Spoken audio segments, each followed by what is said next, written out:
रानी पोखरी, सिद्ध पोखरी जस्तै धेरै पोखरीहरू छन् काठमाडौँ लगायत हाम्रो देशको विभिन्न भागहरूमा। रानी पोखरी, सिद्ध पोखरी त नाम चलेका केही पोखरीहरू हुन्। नाम नचलेका र अहिले हराइसकेका थुप्रै पोखरीहरू छन्। हामीमध्ये धेरैलाई लाग्न सक्छ किन यति धेरै पोखरीहरू भएका होलान्।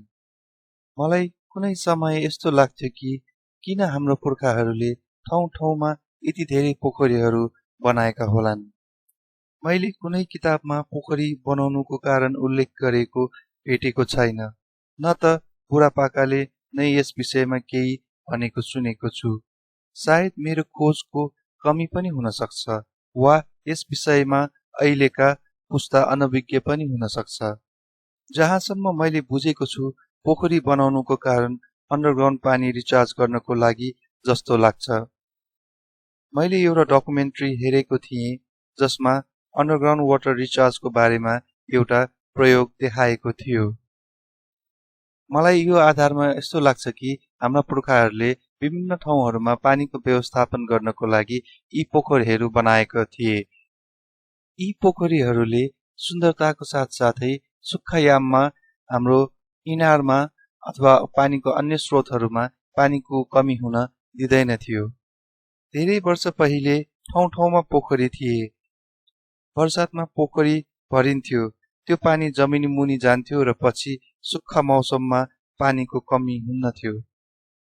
समयसँगै पोखरीहरू मासिँदै गयो, कुनै संरक्षण भएन।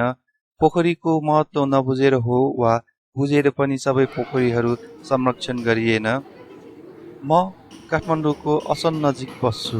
यहाँ पहिलेदेखि नै बाक्लो बस्ती थियो, तैपनि कुनै जमानामा पानीको अभाव भने थिएन।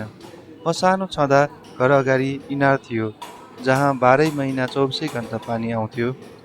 लगभग आजभन्दा 25-30 वर्ष अगाडि त्यो बेला सबै घरहरूमा धारा थिएन, धारा केही घरहरूमा मात्र थियो। सबैले यही इनारको पानी चलाउँथ्यो, खाना पकाउनेदेखि लिएर पिउनेदेखि लिएर नुहाउने, लुगा धुने सबैको लागि यही इनारको पानी प्रयोग गर्थे।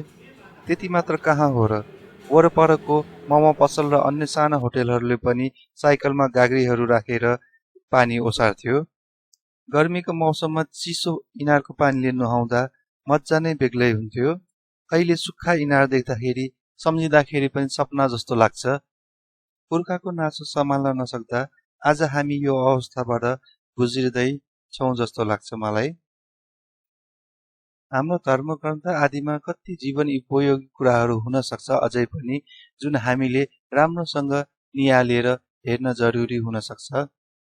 मेरो कुरा तपाईलाई कस्तो लाग्यो र तपाईको विचारमा के लाग्छ कमेन्ट गर्नुहोला।